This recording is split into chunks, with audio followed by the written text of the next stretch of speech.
मत्संगा पैसा मत्संगा पैसा मैं हूँ माई कहते हैं मुझको मंगलम भगवान विष्णु मंगलम करुणाध्वज। शादी हो रही है, शादी। बोलो जनता हमें ब्लॉग देखिए जो फोटो को मिला तो जाओ हमारे ब्लॉग को देखो। देखो दगड़ियों पहाड़वा एक टोल आ रहा है, टोल गजब बेइज्जती है। और दगड़ियों यहाँ पर हमको 3 बल्दों के भी दर्शन हो गए हैं फिर पर नहीं टूटा, बहुत पक्का है। तुमसे ना हो पाएगा। और हमारा मूड है आपको व्लॉग दिखाने का, तो आज का व्लॉग काफ़ी इंटरेस्टिंग और एक्साइटेड होने वाला है। तो प्लीज़ हमारे व्लॉग को देखने का कष्ट जरूर करें। नहीं।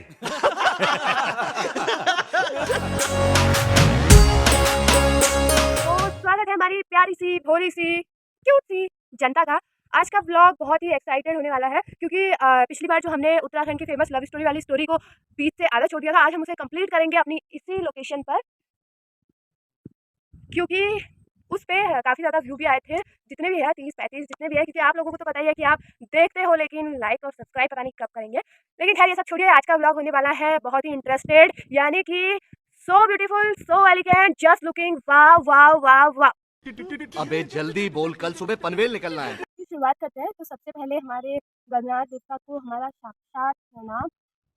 उनकी यूं ही हमेशा जय जयकार होती रहे और वे हमारे मुखार बिंदु पर विराजमान रहे ताकि हमसे कोई त्रुटि ना हो। यदि इस कथा में कोई त्रुटि हो भी जाती है तो आप हमें क्षमा। तो होते करते हमारे गणनाथ जी हो जाते हैं 11 वर्ष के, और जैसा कि पंडित जी ने बताया था कि 11 वर्ष के बाद उनको रणाट होगा और 12वें वर्ष में वे जो है जो धारण कर लेंगे। और होता भी कुछ उसी प्रकार से है, वे किसी को भी मार के आ जाते हैं, किसी से भी झगड़ा कर लेते हैं और अपनी माता पिता की बात भी बिल्कुल नहीं सुनते।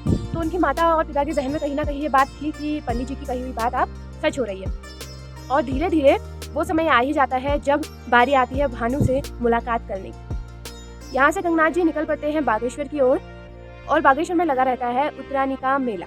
तो उस उत्तरायणी के मेले में आई रहती है भाना, जिसका ससुराल होता है दनिया में, अल्मोड़ा साइड दनिया, वहाँ उनका ससुराल होता है और वहीं आए रहते हैं गंगनाथ जी मेला देखने के लिए। तो भाना बामनी अपने साथी कुसुम घसार, रुकुम रशार और झबरुआ लोहार के साथ आई रहती है और उसकी नज़र पड़ती है हमारे राजकुमार गंगनाथ जी पर। तो वो कहती है कि हे राजकुमार तुम कौन हो, कहाँ से आए हो। तो ऐसे ही उन दोनों की बातें होती हैं, एक दूसरे का परिचय होता है। वो बताते हैं कि मैं नेपाल के ज्योतिगढ़ से हूँ और वो कहती है कि मैं अल्मोड़ा के दनिया साइड से हूँ। और ऐसे ही उन दोनों की मुलाकात हो जाती है और भाना के मन में न जाने कहाँ से ये विचार आने लगता है कि न जाने सदियों का प्रेम, हमारा इतने सदियों का प्रेम आज जो है फिर से उजागर हो गया और वो उन्हीं के ख्यालों में खोई रहती है। गंगनाथ जी तो अपने घर चले जाते हैं डोटीगढ़ वापस, लेकिन भाना का हृदय हमेशा गंगनाथ जी के साथ ही लगा रहता है। वे कहती है, उनके सपने में आती है गंगनाथ जी के, कि कहती है हे राजकुमार तुम तो चले गए अपने राज्य और मुझे मेरी जो नींद और भूख है अपने साथ ले गए। मुझे ना रात को नींद आती है और ना ही मुझे दिन में भूख लगती है। तो मैं तुम्हें एक उपाय बताती हूँ। उनके सपने में आकर उनको एक आइडिया देती है कि मैं आपको एक युक्ति बताती हूँ। आप जो है हरिद्वार आना, वहाँ पर कुंभ का मेला लगा हुआ है, वहाँ से जो है जोग धारण करके आना। और जब आप दनिया में आओगे अल्मोड़ा में, तो आपसे लोग पूछेंगे कि आप कहाँ के हो, तो आप मेरे मायके का नाम लेना और कहना कि मैं त्रिशूला जोशियों के गांव से आया हूँ, ऐसा कहकर आप गांव वालों को बताना। तो सभी गांव वाले ये बात सुनकर जो है भाना के पास जाते हैं कि कहते हैं भाना तेरे गाँव का, तेरे मायके का जोशी आया है, उसे रहने और खाने के लिए जगह दे दे। तो गाँव वालों की बात सुनकर भाना जी ऐसा ही करती है, वो उनको एक तिमूर के पेड़ के नीचे जो है वो स्थान दे देती है रहने के लिए और झबरुआ लोहार को जो है उनकी सेवा में बैठा देती है, जो लोग रहते हैं उनकी सेवा करते हैं। और यही किशन सिंह जो है अल्मोड़ा में उस टाइम पे दीवान के रूप में कार्यरत होते हैं, जो कि जिनका संबंध हमारी भाना जी से है। तो अब किशन सिंह तो दूर होते हैं, तो उनको वहाँ पता लगता है कि वहाँ कोई जोगी आया हुआ है और भाना ने जो है उन्हें शरण दी हुई है। अब ऐसे ही होते करते वो कहते हैं ना कि हींग की बास और प्रेम का आवाज़ छुपाए नहीं छुपता। इसी प्रकार उन दोनों के प्रेम के बारे में पता चल गया पूरे दुनिया को, और पूरे दुनिया में जो है शोर मच गया और ये आवाज़ चली गई अल्मोड़ा में कार्यरत किशन सिंह के पास। तो वे गुस्से में आकर अपने गांव में आते हैं और देखते हैं कि यहाँ तो कुछ और ही चल रहा होता है। भाना गर्भवती भी हुई रहती है। तो वे जो है उन तीनों का पीछा करते हैं, भाना का, झबरुआ लोहार का और गंगनाथ जी का।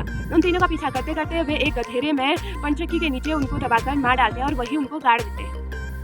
ये बड़ी ही दुखद बात होती है। उसके बाद उन तीनों की आत्माएं जो है प्रेत बनकर पूरे जोशी लोगों को जो है परेशान करने लगती है तो बहुत से पुरोहितों के पास जाकर, पंडितों के पास जाकर ग्रंथ पूछ करने पर यह पता लगता है कि उन्होंने एक देव हत्या करी है, इसीलिए अब वे तीनों की आत्माएं जो हैं उनको परेशान कर रही हैं।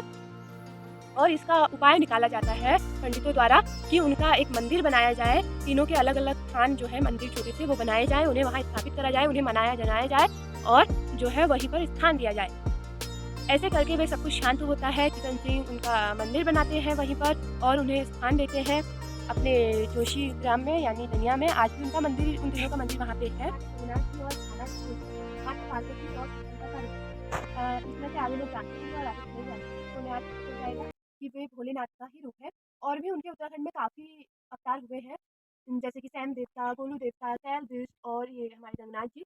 तो गंगनाथ जी जो है इनको बोली तानी नहीं लगती है, मतलब इनको बातें सुनाना, जो नेगेटिव बातें अगर इनको कोई बोल दे या कुछ ऐसा बोल दे कि कुछ भी नेगेटिव वे पे कुछ भी बोल दे, बोली तानी जैसा ताने मार दे, तो उनसे वो बर्दाश्त नहीं होता। और उनके अंत का भी शायद एक यही कारण था कि उन्हें भाना की बोली लग जाती है कि अगर तुम अपने पिता के एकलौते बेटे हो और अपनी माँ का दूध पिया है, तुम मुझसे मिलने आना, ये वो कहकर, तो वो इसी सनक में जो है जोग धारण कर लेते हैं और मिलने जाते हैं। तो खैर जो भी है, ये तो सब भगवान की रचाई हुई लीला है, उनकी लीला के आगे कोई कुछ नहीं कर सकता। तो इस कहानी से एक ही तात्पर्य है और ये कहानी हमें एक ही सीख देना चाहती है कि प्रेम कभी भी स्वार्थ को देखकर नहीं किया जाता। प्रेम किसी जाति पाति का नहीं होता, प्रेम किसी जाति पाति का मोहताज नहीं है। प्रेम इस चीज़ का मोहताज भी नहीं है कि वो जिससे आप प्रेम कर रहे हैं वे अमीर है या गरीब है।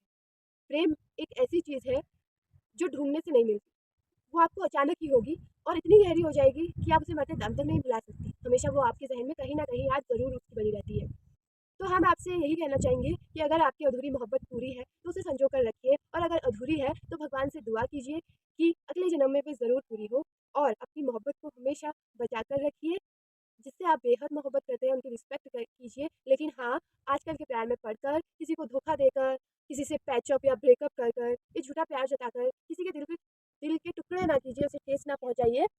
और साथ ही साथ प्यार करने से पहले एक बार अपने मम्मी पापा के बारे में ज़रूर सोचिए कि कहीं आपकी मोहब्बत इस डायरेक्शन पे तो नहीं जा रही कि वे आपके माँ बाप को आगे चलकर प्रॉब्लम में डालें या आपको प्रॉब्लम में डालें। बस हमारी आपसे छोटी सी रिक्वेस्ट है कि हंसते रहिए, मुस्कुराते रहिए और अपनी ज़िंदगी को खुलकर जिए। तो दोस्तों अब हमें दीजिए इजाज़त, मिलते हैं आपसे अगले व्लॉग में। तब तक के लिए आप अपने परिवार के साथ खुश रहिए। धन्यवाद।